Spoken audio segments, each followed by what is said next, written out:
నమస్తే, నేను Priya. MyTV news వార్తలకి స్వాగతం. ముందుగా ముఖ్యాంశాలు. తూర్పుగోదావరి జిల్లా మల్కలపల్లిలో పింఛన్ల పంపిణీ కార్యక్రమం పాల్గొన్న చంద్రబాబు. ప్రతి నెల 1వ తేదీన గ్రామాల్లో పండుగ వాతావరణానికి పింఛన్లే కారణమన్న ముఖ్యమంత్రి.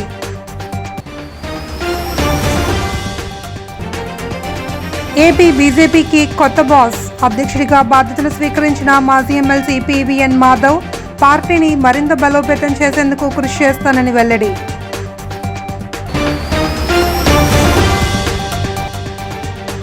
రాజకీయాల్లో ఎదుగుదలకు యువజన విభాగంలో పదవి కీలకమన్న వైఎస్ జగన్. ప్రజలతో నిత్యం మమేకం కావాలని సూచన.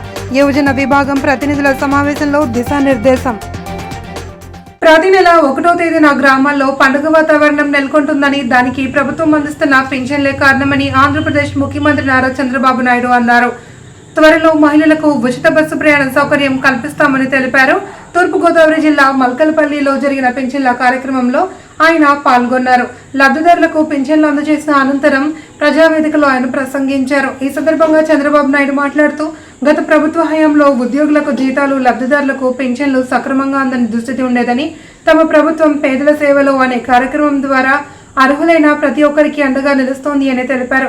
కేవలం పింఛన్ల కోసమే ప్రభుత్వం ప్రతి నెల 2,750 కోట్లు ఖర్చు చేస్తుంది అని, రాష్ట్రాన్ని విధ్వంసం నుండి వికాసం వైపు నడిపిస్తామని, ఎన్నికల సమయంలో ఇచ్చిన హామీని ఆ మాట నిలబెట్టుకుంటామని తెలిపారు. విశాఖపట్నం స్టీల్ ప్లాంట్ ప్రైవేట్ అయిపోతా ఉంటే 11,400 కోట్ల రూపాయలు ఇచ్చి దాన్ని మళ్లీ రివైవల్ కోసం ముందుకు పోయే పరిస్థితికి వచ్చారు.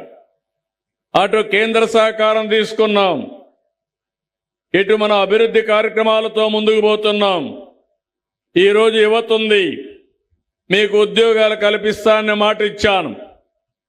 ఏ రాష్ట్రంలో జరగని విధంగా ఒక సంవత్సరంలో 9,50,000 కోట్ల రూపాయల పెట్టుబడులు వచ్చి ఇవి పూర్తయితే 8,50,000 మందికి ఉద్యోగాలు ఇచ్చే బాధ్యత ఈ ప్రభుత్వాన్ని అని చెప్పి నేను మీకు తెలియజేస్తున్నా.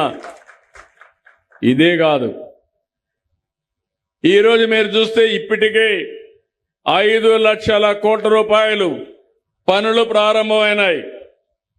4,50,000 మందికి ఉద్యోగాలు వస్తాయి. 10 సంవత్సరాల్లో ఎంత పెట్టుబడులు వచ్చాయో ఒక సంవత్సరంలో అంతకంటే ఎక్కువ పెట్టుబడులు తీసుకొచ్చి ఉపాధి కల్పిస్తున్నాం. యువతకు ఏ హామీ అయితే ఇచ్చానో దాన్ని నిలబెట్టుకుంటాను. మొదటి సంతకం చేశాను. మెగా డిఎస్సి 16,500 మందికి ఉద్యోగాలు. ఎన్ని అడ్డంకులు సృష్టించాలో అన్ని సృష్టించారు. దాన్ని జరగనీయకుండా చేయడానికి సుప్రీంకోర్టుకు వెళ్లారు ఈ దుర్మార్గులు. అయినా అప్రమత్తంగా ఉన్నాం. ఇంటర్వ్యూస్ జరుగుతాయి. 1 నెల లోపల వాళ్లకు ఉద్యోగాలు ఇచ్చే బాధ్యత ఈ ప్రభుత్వం అని చెప్పి కూడా నేను మీకు తెలియజేస్తున్నా. ఇంకొక మాట కూడా చెప్పాను. ఏదైతే నిరుద్యోగులు ఉన్నారో అలాంటి వరకు ఉద్యోగాలు వచ్చే వరకు నిరుద్యోగ భృతి ఇచ్చి తల్లిదండ్రుల పైన ఆధారపడకుండా కుటుంబ పెద్దగా మీకు అండగా ఉంటానని ఆ రోజు చెప్పాం. దాన్ని కూడా శ్రీకారం చుడతామని. ఏపీ బీజేపీ కొత్త అధ్యక్షుడిగా మాజీ ఎమ్మెల్సీ సీనియర్ నేత పివిఎన్ మాధవ్ బాధ్యతలు చేపట్టారు. ఈ మేరకు అధ్యక్ష ఎన్నికలను పర్యవేక్షించిన బీజేపీ నేత బెంగళూరు ఎంపీ పిసి మోహన్ మాధవ్ ఏకగ్రీవంగా ఎన్నికైనట్లు ప్రకటించారు. అనంతరం ఎంపీ పురంధరేశ్వరి అధ్యక్ష బాధ్యతలను మాధవ్కు అప్పగించారు. పార్టీ అధిష్టానం సూచన మేరకు మాధవ్ ఒక్కరే ఈసారి అధ్యక్ష పదవికి నామినేషన్ దాఖలు చేశారు. దీంతో ఆయనకు పోటీగా ఎవరూ రాలేదు. ఈ నేపథ్యంలో ఏకగ్రీవంగా బీజేపీ రాష్ట్ర అధ్యక్షుడిగా మాధవ్ ఎంపికైనట్లు జాతీయ నేతలు ఇవాళ ప్రకటించారు. అనంతరం మాట్లాడిన పివిఎన్ మాధవ్ రాష్ట్రంలో అందరినీ కలుపుకొని బీజేపీని రాష్ట్రంలో తిరుగులేని శక్తిగా తయారు చేస్తానని ప్రకటించారు. ప్రస్తుత రాష్ట్ర పార్టీ అధ్యక్షురాలు పురంధరేశ్వరి ఆయనకు పార్టీ జెండాను ఇచ్చి బాధ్యతలు అప్పగించారు. మన పార్టీకి సంబంధించి ఉన్నత స్థానానికి రావటం నాకు చాలా ఆనందంగా ఉంది. నువ్వు కూడా ఆ స్థానానికి ఉంటే బాగుండని చెప్పి లేఖలో రాశాడు. అదే ఇంటి నుంచి తర్వాత కాలంలో మహారాష్ట్ర యొక్క ముఖ్యమంత్రి, ప్రస్తుత ముఖ్యమంత్రి ఫడ్నవీస్ గారు ఆ ఇంట్లోనే నాన్నగారు ఉండటం జరిగింది. వాళ్ళ నాన్నగారు అప్పుడు ఎమ్మెల్సీగా ఉన్నారు. అజ్ఞాతవాసం సమయంలో ఆ ఇంట్లో ఉండటం జరిగింది. ఆ విధంగా ఒక ప్రయాణం ఏదైతే రామాయణం అంటారు, రాముడి యొక్క ఆయనం అంటే రాముడి యొక్క ప్రయాణం ఏదైతే ఉంటుందో దాన్ని బట్టి రాముడికి ఆ విధంగా గుణగణాలు వచ్చాయి. అంటే ఆ ప్రయాణంలో ఆయన జరిగిన అనేక మజిలీల్లో ఆయన ఏ విధంగా ప్రవర్తించాడు, ఏ విధంగా చూశాడు, ఆ విధంగా మర్యాద పురుషోత్తముడుగా సాక్షిభూతంగా మనందరం కొలిచే మన లోక రక్షకుడిగా శ్రీరాముని కొలుస్తున్నాం. అదేవిధంగా ప్రతి కార్యకర్త అత్యంత సాధారణంగా పనిచేస్తున్న కార్యకర్త, ఇంగ్లీష్లో ఒకటి ఉంది, hardships and travel makes ordinary persons to reach greatest destiny. ఆ విధంగా కేవలం ప్రయాణం ద్వారా, పర్యటన ద్వారా, తిరగటం ద్వారా ఆ విధంగా అద్భుతమైన కార్యక్రమాలు చేయటం, ఆ విధంగానే నేను ఈరోజు రాష్ట్ర అధ్యక్షుడనే ఇక బాధ్యతని స్వీకరిస్తున్నానని భావిస్తున్నాను. ఈ బాధ్యత స్వీకరించే కార్యక్రమంకి చీఫ్ ఎలక్షన్ ఆఫీసర్గా పనిచేస్తున్న మనకి పక్క రాష్ట్రం కర్ణాటక నుంచి వచ్చిన పెద్దలు పిసి మోహన్ గారికి ముందుగా ధన్యవాదాలు. రాజకీయాల్లో ఎదుగుదలకు యువజన విభాగం పదవి కీలకమని, అది తొలి అడుగు కావాలి అని, ఎమ్మెల్యే కావాలన్నదే ఆ పదవుల్లో ఉన్న వారి లక్ష్యం కావాలి అని మాజీ ముఖ్యమంత్రి వైఎస్ఆర్సీపీ అధ్యక్షుడు వైఎస్ జగన్మోహన్ రెడ్డి స్పష్టం చేశారు. ప్రజలతో నిత్యం మమేకం కావడం, ప్రతి ఒక్కరిని చిరునవ్వుతో పలకరించడం, ప్రజలకు కష్టం వచ్చినప్పుడు వారికి అండగా నిలిచి వారితో కలిసి పోరాడడం, ఈ 3 లక్షణాలు ప్రతి ఒక్కరూ అలవర్చుకోవాలి అని, అప్పుడే రాజకీయాల్లో నిలబడి ఎదుగుతారని ఆయన వెల్లడించారు. ప్రతిపక్షంలో ఉన్నప్పుడే రాజకీయాల్లో ఎదుగుదలకు అవకాశం ఉంటుందని, అందుకే చొరవ చూపి వెంటనే కార్యాచరణ మొదలు పెట్టాలని పార్టీ యువజన విభాగం ప్రతినిధుల సమావేశంలో వైఎస్ జగన్ పిలుపునిచ్చారు. ఎదుగుదల అన్నది ఎందుకు అవసరము, ఎందుకంత ఇంపార్టెంటు అన్నది క్లుప్తంగా చెప్తాం. ఈరోజు మన పార్టీని చూసినప్పుడు చాలామంది ఎమ్మెల్యేలు కొత్త వాళ్ళే. మన పార్టీ వచ్చినప్పుడే 2011లో మన పార్టీ మనం స్థాపించిన పరిస్థితుల మధ్యలో గమనిస్తే, నేను అప్పట్లో కాంగ్రెస్ పార్టీ నుంచి బయటకు వచ్చిన. నేను బయటకు వచ్చినప్పుడు నాతో పాటు వెనకాల ఎవరు లేరు. నేను మా అమ్మ ఇద్దరం మాత్రమే బయటకు వచ్చినాం. అక్కడి నుంచి మొదలైంది ప్రస్థానం. ఈ నెల 9, 10వ తేదీల్లో జరగనున్న విశాఖ సింహాచలం శ్రీ వరాహ లక్ష్మీ నరసింహస్వామి వారి గిరి ప్రదక్షిణ ఏర్పాట్లను police commissioner Shankhabrata Bagchi, joint collector K Mayur అశోక్లతో కలిసి జిల్లా కలెక్టర్ ఎంఎన్ హరేంద్ర ప్రసాద్ పరిశీలించారు. గిరి ప్రదక్షిణకు లక్షల్లో భక్తులు తరలిరానున్న నేపథ్యంలో అందుకు తగ్గట్టుగానే ఏర్పాట్లు జరగాలని సూచించారు.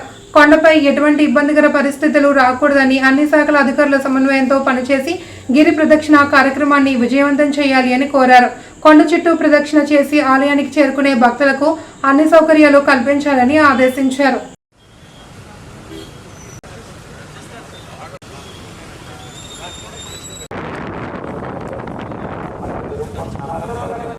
గత 5 ఏళ్ల జగన్ పాలనలో రాష్ట్రంలో పరిశ్రమలు రాకపోగా ఉన్నవి కూడా తరలిపోవడంతో తీవ్రమైన నిరుద్యోగ సమస్య తలెత్తిందని, దాని ఫలితంగా సుమారు 2400 మంది యువత ఆత్మహత్య చేసుకున్నారని ఏపీ నైపుణ్యాభివృద్ధి సంస్థ చైర్మన్ దీపక్ రెడ్డి సంచలన ఆరోపణలు చేశారు. కూటమి ప్రభుత్వం యువతకు మేలు చేస్తుంటే ఓర్వలేక వైసీపీ నాయకులు వారిని రెచ్చగొట్టే కార్యక్రమాలు చేస్తున్నారని ఆయన మండిపడ్డారు. వైసీపీ మూకల అసత్య ప్రచారాలు నమ్మి జీవితాలను నాశనం చేసుకోవద్దని, యువత భవిష్యత్కు ప్రభుత్వం అండగా నిలుస్తుందని ఆయన భరోసా ఇచ్చారు. గత ప్రభుత్వ హయాంలో రాష్ట్రం అన్ని విధాలా నష్టపోయిందని దీపక్ రెడ్డి విమర్శించారు. ప్రతి సంవత్సరం జాబ్ క్యాలెండర్ ఇస్తామని చెప్పి జగన్ నిరుద్యోగులను నిలువునా ముంచారని విమర్శించారు. ఒక సంవత్సరం రోజుల్లో కూటమి ప్రభుత్వం చేసిన అద్భుతమైన పనులు చూసి ఓర్వలేక వైఎస్ఆర్ పార్టీకి సంబంధించిన నాయకులు అనేక దుష్ప్రచారాలు చేసుకుంటా ముందుకు పోతున్నారు. జగన్మోహన్ రెడ్డి జగన్ మోసాలతో, జగత్ అబద్ధాలతో మభ్యపెట్టే విధంగా వాళ్ళ రాజకీయం ముందుకు పోతున్నారు.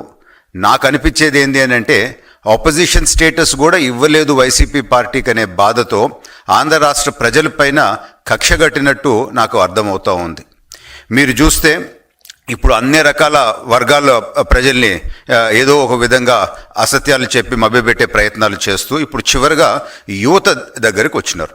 యువతకి కూడా రకరకాల అసత్యాలు ప్రచారం చేస్తున్నారు. అందుకని ఈ ప్రెస్ మీట్ ద్వారా కూటమి ప్రభుత్వం ద్వారా జరిగే మంచి ప్రజల దృష్టికి, యువత దృష్టికి ముఖ్యంగా తేవాలనుకుంటున్నాం.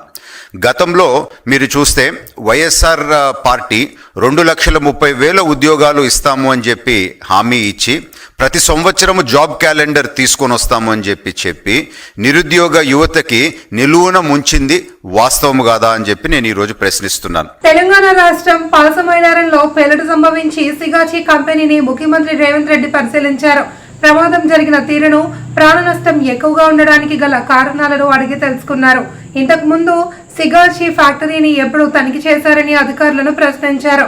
ఈ ప్రమాదానికి ఖచ్చితమైన కారణం కనిపెట్టాలని ఆదేశించారు. రేవంత్ రెడ్డితో పాటు మంత్రులు వివేక్, వెంకటస్వామి, శ్రీధర్ బాబు, పొంగులేటి, దామోదర రాజనరసింహ తదితరులు పాల్గొన్నారు.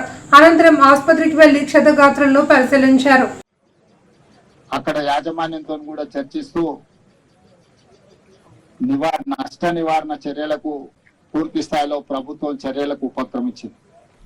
కానీ అక్కడ జరిగిన దురదృష్టకరమైన సంఘటన చాలా మంది ప్రాణాలను బలిగొన్నది.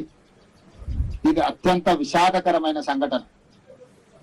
ఇప్పటి వరకు ఉమ్మడి రాష్ట్రంలో కానీ తెలంగాణ రాష్ట్రంలో కానీ ఇన్ని ప్రాణాలను బలిగొన్న దుర్ఘటన జరగలేదు.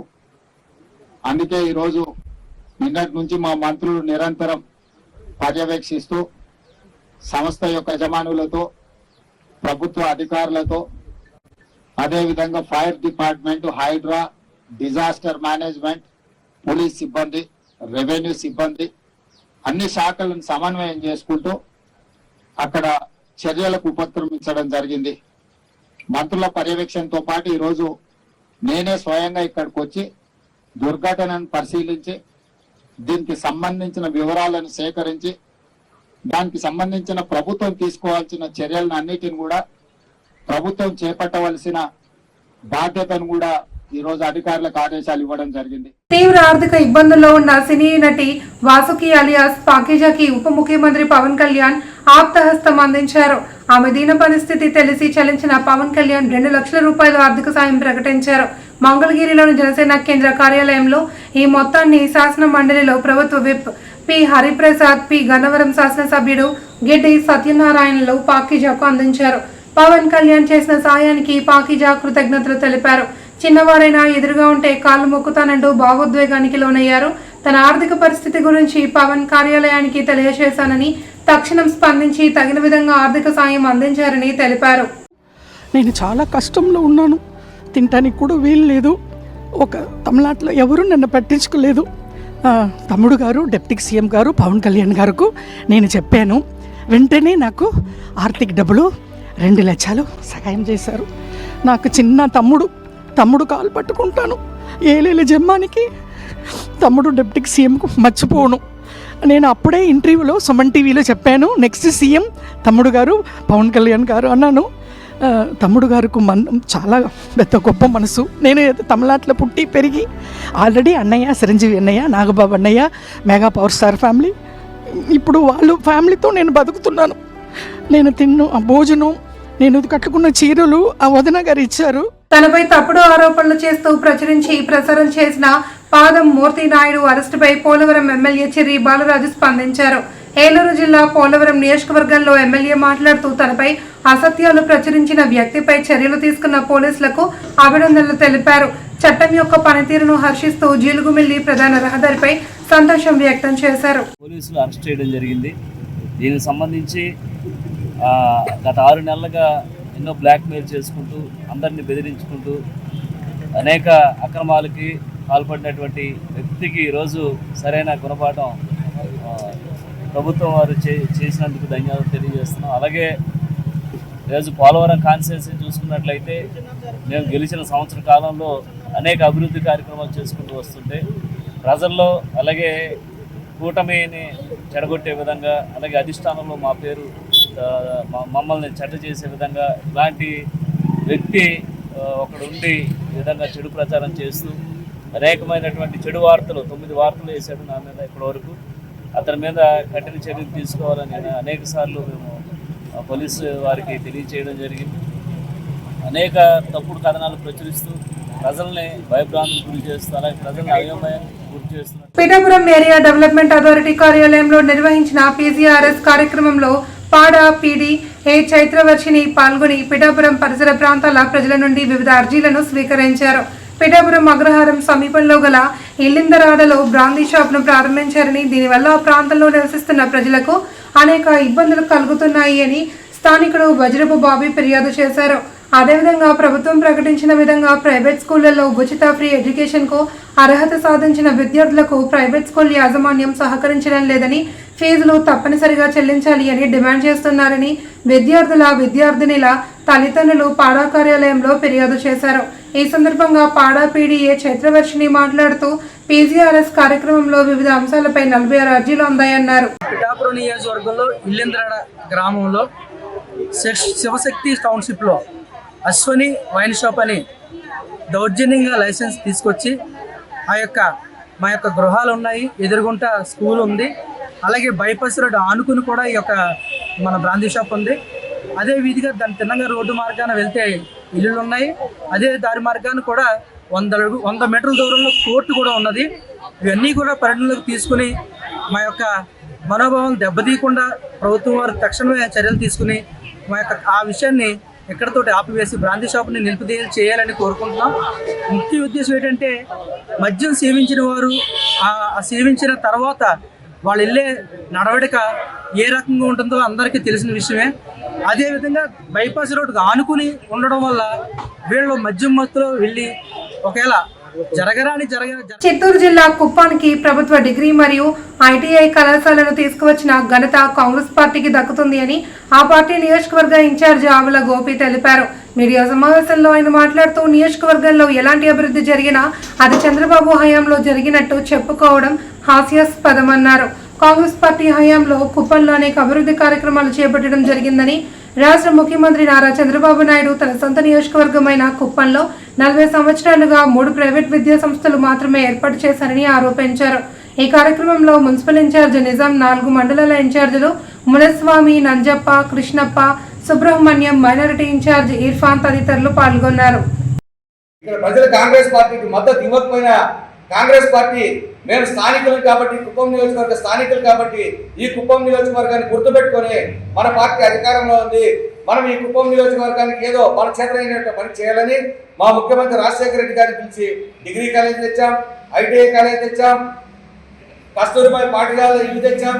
ఈ ద్రావిడ యూనివర్సిటీ కూడా కేంద్రంలో కాంగ్రెస్ పార్టీ ఉన్నప్పుడు ఎంపీ జ్ఞానేందర్ రెడ్డి గారి చొరవతో ఇక్కడ కుప్పంలో ద్రావిడ యూనివర్సిటీ ఏర్పాటు చేయబడింది. ఇవన్నీ కూడా కుప్పం ప్రజల మమ్మల్ని గెలిపించకపోయినా, కనీసం మమ్మల్ని ఎంపీపీలు చేయకపోయినా మాకు ఈ ప్రాంతం మీద ఉన్నటువంటి అభిమానంతో మేము స్థానికులుగా ఈ కుప్పం ప్రాంతాన్ని అభివృద్ధి చేసుకోవాలి, మన ప్రజలకు మనం ఏదో చేయాలనే ఉద్దేశంతో ఇవన్నీ కూడా మేము కుప్పం నియోజకవర్గానికి తేవడం జరిగింది. ఇక కుప్పం అభివృద్ధి చెందింది అంటే ఏం అభివృద్ధి చెందింది? ఈరోజు రైతులు పడుతున్నటువంటి ఇబ్బందులు చంద్రబాబు నాయుడు గారు 89లో కుప్పంకి వచ్చినప్పుడు ప్రతిపక్షంలో ఉన్న వారికి విమర్శలు చేయడం తప్ప అభివృద్ధిని స్వాగతించడం తెలియదని ఎమ్మెల్యే రాష్ట్ర తెదేపా అధ్యక్షుడు పల్ల శ్రీనివాసరావు అన్నారు. అన్ని వర్గాలకు పాలనా సేవలు చేరువ చేస్తున్న ఘనత కుటుంబ ప్రభుత్వానిదని పేర్కొన్నారు. జీవీఎంసీ 73వ వార్డు గొంతినవాణి పాలనలో లబ్ధిదారులకు ఇళ్లకు వెళ్లి ఎన్టీఆర్ భరోసా పెన్షన్లు స్థానిక నాయకులతో కలిసి పంపిణీ చేశారు. ఈ సందర్భంగా మాట్లాడుతూ సుపరిపాలన ప్రభుత్వ లక్ష్యమని, ఎన్నికల్లో ఇచ్చిన మాట ప్రకారం ప్రతి హామీని అమలు చేస్తూ రాష్ట్రాన్ని ప్రగతి బాటలో నడిపించేందుకు సీఎం చంద్రబాబు ఎంతగానో కృషి చేస్తున్నారని చెప్పారు. 2వ తేదీ నుండి ఇంటింటికి మంచి ప్రభుత్వం పేరుతో కార్యక్రమం నిర్వహిస్తున్నట్లు తెలిపారు. కార్యక్రమంలో deputy mayor Dalli Govinda Reddy, zonal commissioner Seshadri, నియోజకవర్గ సమన్వయకర్త ప్రసాదుల శ్రీనివాసరావు, వార్డు నాయకులు బలగా బాలు నాయుడు, సింగూరు ఆనంద్, రౌత్ గోవిందు తదితరులు పాల్గొన్నారు. ఇవన్నీ కూడా సరిదిద్దుకుంటూ ముందుకు వెళ్తామని చెప్పి తెలియజేస్తూ 1వ తారీఖునే పెన్షన్ ఇచ్చేటువంటిది కార్యక్రమం, ఇది గొప్ప కార్యక్రమాన్ని ఈ కూటమి ప్రభుత్వం చేపట్టింది. ఇది అట్మోస్ట్ సాటిస్ఫాక్షన్ పెట్టేట్టుగా, సంతృప్తికరంగా ఉండేటట్టుగా మేము చేసుకుని ముందుకు వెళ్తామని చెప్పి తెలియజేస్తూ అర్హులందరికీ కూడా పెన్షన్ వచ్చేటట్టు చేస్తుంది. ప్రజలకు వెళ్ళే కార్యక్రమాన్ని రేపటి నుంచి సుపరిపాలనలో తొలి అడుగు అని చెప్పేసి అది తీసుకుంటుంది. ఇది రేపటి నుంచి డోర్ టు డోర్ క్యాంపెయినింగ్ వెళ్ళి ఈ సంవత్సరం కాలంలో ఏవైతే మేము సంక్షేమ పథకాలు పెట్టామో, ఏవైతే అభివృద్ధి కార్యక్రమం చేపట్టామో ఇవన్నీ కూడా ప్రతి ఇంటికి వెళ్ళి తెలియజేయాలి అనే ఉద్దేశంతో ఆ కార్యక్రమం చేపట్టడం జరిగింది. అది రేపటి నుంచి సుమారు 4 రోజుల పాటు రోజుకు ఒక 50 ఇళ్ళు తిరిగి వార్డులోని బూతుల్లోని ఒక్కొక్క 50 ఇంటికి వెళ్ళి ఈ అభివృద్ధి కార్యక్రమం పట్ల వాళ్ళకి అవగాహన కల్పించే విధంగా మేము కార్యక్రమం చేపట్టాం. ఇదంతా కూడా ఉమ్మడి ప్రభుత్వం మంచిగా పరిపాలన సాగిస్తుందని చెప్పే విషయంలో కాకినాడ జిల్లా బాలాజీ చెరువు సెంటర్ వద్ద శాంతినివాస్ భవన్ లో ఆర్ఎస్ఈసీఎస్ నేషనల్ ప్రెసిడెంట్ మాధవమహానాడు అధ్యక్షుడు రత్నాకర్ ఆధ్వర్యంలో ఎస్సీ వర్గీకరణను వ్యతిరేకిస్తూ పత్రికా సమావేశం ఏర్పాటు చేశారు. ఎస్సీ ఎస్టీలపై విదేశీ పాలకులైనటువంటి వారికి విభజించకూడదన్న అవగాహన ఉన్నప్పుడు స్వదేశీ పాలకుడైన మోడీ, చంద్రబాబు, రేవంత్ రెడ్డిలకు తెలియదా లేదా అని ప్రశ్నించారు. వర్గీకరణ అంటూ రాజకీయాలు చేస్తే సహించేదే లేదని, ఎస్సీ రిజర్వేషన్ వర్గీకరణ తప్పు అని వెనక్కి తీసుకునేంత వరకు కూడా ఈ నిరంతర పోరాటం కొనసాగుతుందన్నారు. ఈ కార్యక్రమంలో కొప్పుల ప్రేమబాబు, చిన్నం వెంకటేశ్వరరావు, నెల్లి సూరిబాబు, దారా నూకరాజు తదితరులు పాల్గొన్నారు.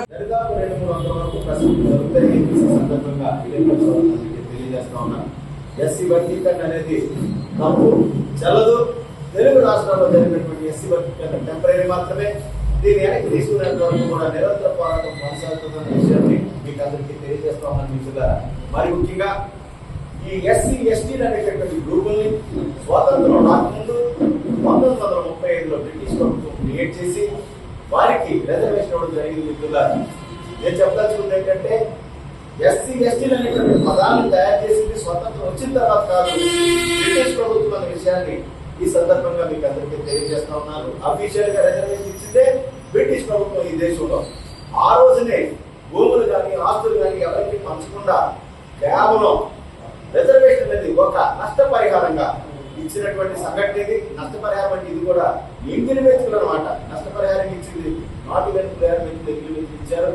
ఈ ఎంగిలి వెతుకుల కోసం ఎస్సీ లిస్టులో ఉన్నటువంటి కులాలు నిరంతరం ముందుకు సాగకూడదు అనేటువంటి ఉద్దేశంతో కులాల పరంగా వేరేటప్పటికీ వీళ్ళంతా ఒకటైన విశాఖ జిల్లా గాజువాక 74వ వార్డు దయాల్ నగర్ గ్రామ వెల్ఫేర్ అసోసియేషన్ ఆధ్వర్యంలో మాధవ్ బాగ్ వైద్యశాల సౌజన్యంతో మెగా వైద్య శిబిరాన్ని ఏర్పాటు చేశారు. క్వారీ రోడ్డులోని సామాజిక భవనం వద్ద రోగులకు వైద్య పరీక్షలు ఉచితంగా చేసి మందులు పంపిణీ చేశారు. డాక్టర్ కల్పన రోగులకు ఆరోగ్య జాగ్రత్తలు వివరించారు. ప్రస్తుత వాతావరణ పరిస్థితుల నేపథ్యంలో అందరూ ఆరోగ్యంపై దృష్టి పెట్టాలని సూచించారు.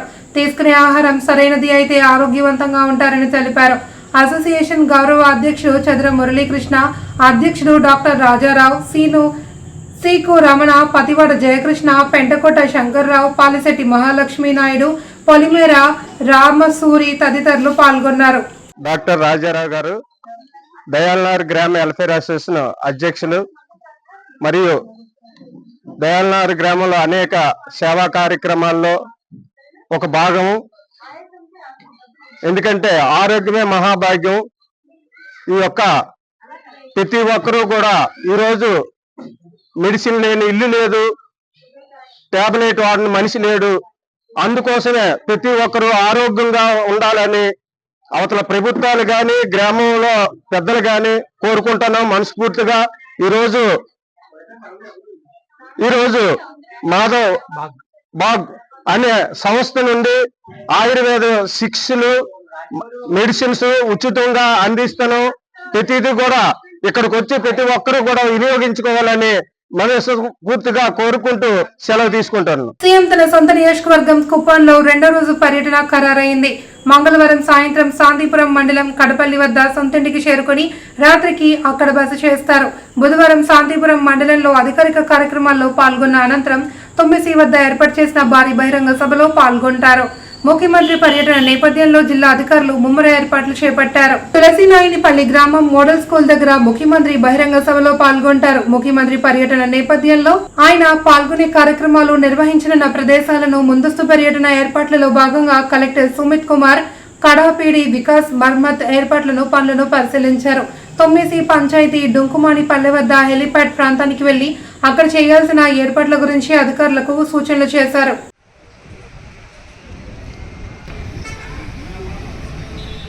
గత కొన్ని నెలల క్రితం ₹1 కోటి అభివృద్ధి పనుల నిమిత్తం నిధులు కేటాయించామని ప్రకటించి నేటి వరకు అభివృద్ధి పనులు చేపట్టకపోవడంలో ఆంతర్యం ఏమిటని పిఠాపురం పట్టణం అగ్రహారం ప్రాంత ప్రజలు మున్సిపల్ అధికారులను నిలదీశారు. అగ్రహారం ప్రాంత వాసులు పిఠాపురం మున్సిపల్ కార్యాలయం ఎదుట నిరసన చేపట్టారు. తమ ప్రాంతంలో అభివృద్ధి పనులు వెంటనే చేపట్టాలని మున్సిపల్ కమిషనర్ నామా కనకారావుకు వినతిపత్రం అందజేశారు. అనంతరం డాక్టర్ బిఆర్ అంబేద్కర్ విగ్రహానికి వినతిపత్రం అందజేశారు. ఈ సందర్భంగా కుమార్ మీడియాతో మాట్లాడారు. ఈ కార్యక్రమంలో వజ్రపు వీరేష్, బతిన రాజశేఖర్, వజ్రపు బాబీ, చింత అప్పారావు తదితరులు పాల్గొన్నారు. కమిషనర్ ₹1 శాంక్షన్ అయింది పేటకి 1:30 వాటికి. ఈ రోజు 3 నెలలే సరే ఈ రోజు వరకు కూడా టెండర్లు ఎందుకు పిల్లలేదో మాకు అర్థం కాలేదు. ఆ విషయమే అడగడానికి వచ్చాం. కమిషనర్ గారు 15వ తారీఖున టెండర్ పిలుస్తున్నారు. ఆయన చేయలేని పక్షాన్ని మేము భారీ జనాలతో వచ్చి ఇక్కడ కుటుంబాలతో పాటు వచ్చి ఇక్కడ వంట వార్పు ధర్నా కార్యక్రమం చేయాలని నిర్ణయించుకున్నాం. మేము దయించి మరి కమిషనర్ గారు ఆపుతున్నారా, చైర్మన్ గారు ఆపుతున్నారు, లేదంటే రాజకీయవేత్తలు ఆపుతున్నారో మాకు అర్థం కాదు. అందరూ కూడా దయించి ఒకసారి చెప్తున్నాం, దళితపేటల అభివృద్ధిని మాత్రం ఆపొద్దని మరొకసారి మీకు విన్నపం చేసుకుంటున్నాం. మరి కమలే గురించి కూడా అడగడానికి కానీ ఈ రోజున మేము వచ్చాం. పూర్వం 30-40 సంవత్సరాల క్రితం అక్కడ కమలే ఏర్పాటు చేయడం జరిగింది. అప్పుడు అక్కడ ఊరు చివరి ఉండేది, అంతా కూడా ఊరు స్టార్టింగ్ ఉండేది, ఊరు చివరి ఉండేది. ఈ రోజుని ఊరు మధ్యలో. ముందుగా ముఖ్యాంశాలు. తూర్పుగోదావరి జిల్లా మల్కలపల్లిలో పింఛన్ల పంపిణీ కార్యక్రమం పాల్గొన్న చంద్రబాబు. ప్రతి నెల 1వ తేదీన గ్రామాల్లో పండుగ వాతావరణానికి పింఛన్లే కారణమన్న ముఖ్యమంత్రి.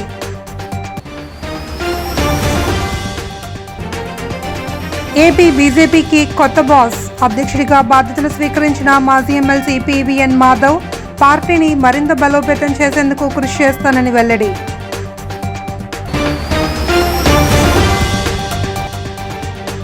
రాజకీయాల్లో ఎదుగుదలకు యువజన విభాగంలో పదవి కీలకమన్న వైఎస్ జగన్. ప్రజలతో నిత్యం మమేకం కావాలనే సూచన. యువజన విభాగం ప్రతినిధుల సమావేశంలో దిశానిర్దేశం. ఈ వార్తలు ఇంతటితో సమాప్తం. తిరిగి రేపు ప్రసారమయ్యే మైటీవీ న్యూస్ తో మళ్ళీ కలుసుకుందాం. అంతవరకు సెలవు. నమస్కారం.